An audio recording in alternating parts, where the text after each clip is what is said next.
Sorry to bother you. The film starts with Cassius Cash Green, Lakeith Stanfield, in an interview for a telemarketing job at Regalview. The interviewer, Anderson, Robert Longstreet, points out that Cash fudged some details in his review, like his supposed bank job, as well as using his buddy Salvador, Jermaine Fowler, as a reference when Sal already works for Regalview. However, Anderson sees that there is some potential in Cash as he is clearly ambitious, so he hires him and gives him a script that he will be using.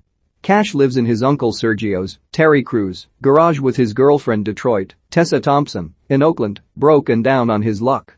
He frequently has thoughts of an existential crisis that he expresses to Detroit. Sergio also demands rent that Cash is 4 months late on because Sergio may soon have to sell his house. Cash starts working at Regalview with the calls, finding himself appearing as though he is there in the home of the people he is calling, but his lack of confidence in his presentation leads the people to hang up on him. The older caller sitting next to him, Langston, Danny Glover, tells Cash that he can get more clients by using a white voice. Langston demonstrates with the use of his own white voice of Steve Buscemi. During a work meeting, Cash asks when the team will get raises, which is laughed off by Diana Debauchery, Kate Berlant, the lady holding the meeting. Afterward, Cash meets a co-worker named Squeeze, Stephen Yeun, who took notice of Cash's question. He invites Cash out for drinks later, along with Sal and Detroit. At the bar, there is an ad for a company called Worry-Free, which offers secure jobs, housing, and food, but a protest group called Left Eye believes that Worry-Free's employees are being for slave labor to cut back costs, so they frequently vandalize their billboards across the city. Cash and his friends gather for their drinks, and Cash makes a toast in his white voice of David Cross, which stuns the others. Cash starts to utilize the white voice at work, which earns him lots and lots of sales. However, Squeeze leads all the callers to protest against Regalview since Worry-Free is their biggest client, as well as more raises in their payment.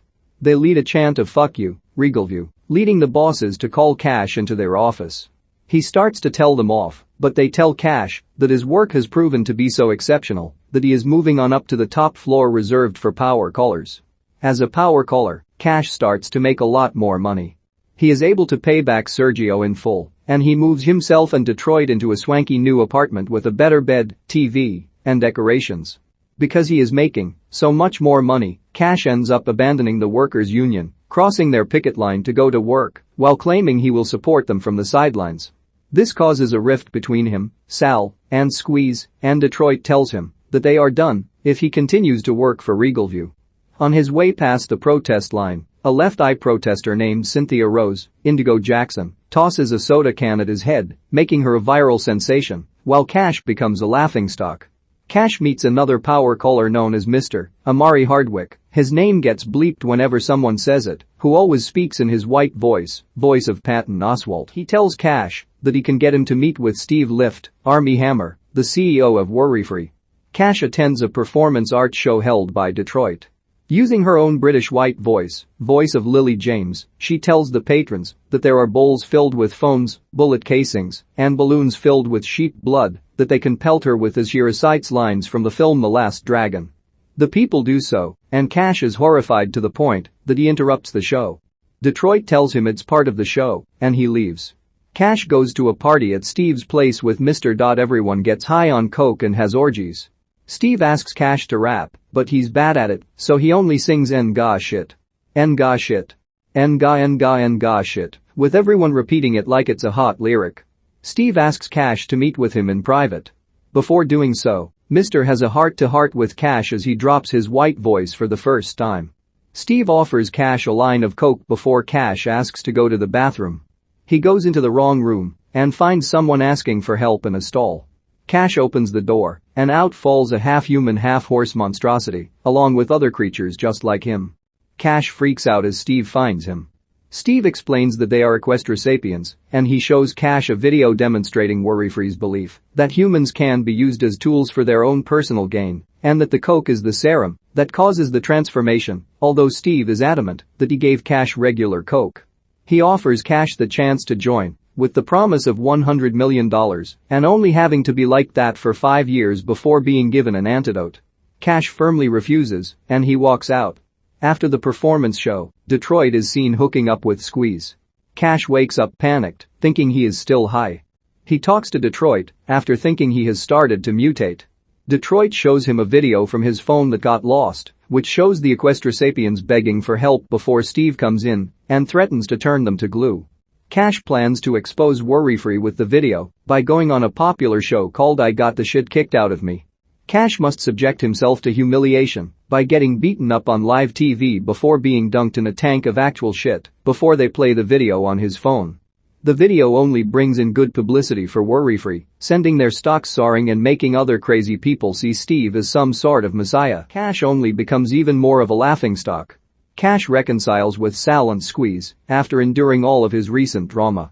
He gets back with Detroit as well, who admits that she fooled around with someone else, but it doesn't bother Cash. Cash joins his friends and the rest of the Regalview callers as they are joined by a large number of protesters outside of Regalview's building. A SWAT team tries to break them up, only for the protesters to hold them back using statues from Detroit's show, as well as football players from Cash's high school. As the riot grows more chaotic, Cash and his friends hide until one of the officers knocks Cash out. Cash wakes up in a police van as he watches the madness continue to unfold. Another van attempts to run over a group of protesters, but they are held back by the escaped Equestrisapiens, who manage to overpower the police with their superhuman strength. The lead Equestrisapien, Demarius, Forrest Whitaker, frees Cash and his friends before he and his mates retreat into the night. Cash moves back into Sergio's garage, but he redecorates it to look nicer. He gives the nicer car that he bought as an apology gift to Sal. Detroit moves back in with Cash. Just before they get comfortable, Cash feels something painful on his nose. Detroit takes a look and sees that Cash's nostrils look horse-like. Before the credits roll, Steve is in his house until he sees Cash, now fully transformed into an Equestrisapien, leading the other Equestrisapiens to storm into his house. Cash breaks down the door and lets out a frightening roar. Cassius Cash Green is broke and hoping to make things better for himself and his girlfriend Detroit. He finds himself a job as a telemarketer for a company called Regalview, and he earns a lot of money by using a white voice to secure clients. Regalview's top client, Worry-Free, is criticized for using slave labor with their employees to cut back costs, and a protest group called Left Eye frequently rallies against them. As Cash makes more money, he abandons his friends who protested, which causes him and Detroit to break up. He becomes a power caller and is able to rub shoulders with Worry-Free's CEO Steve Lift. Cash soon discovers that Worry-Free indeed uses their employees as slaves, but the twist is that they use a cocaine-like serum to transform their workers into half-human half-horse creatures called Equestrisapiens. Cash attempts to expose Worry-Free with a video recorded on his phone, but it backfires and only makes the company more profitable. He returns to join the protesters, but is almost arrested by police until the Equestrisapiens escape and take the police down. Cash gets back with Detroit, but because he snorted the coke at Steve's house, he starts to transform into an Equestrisapien himself. Once fully transformed, he leads the others to break into Steve's house to get him.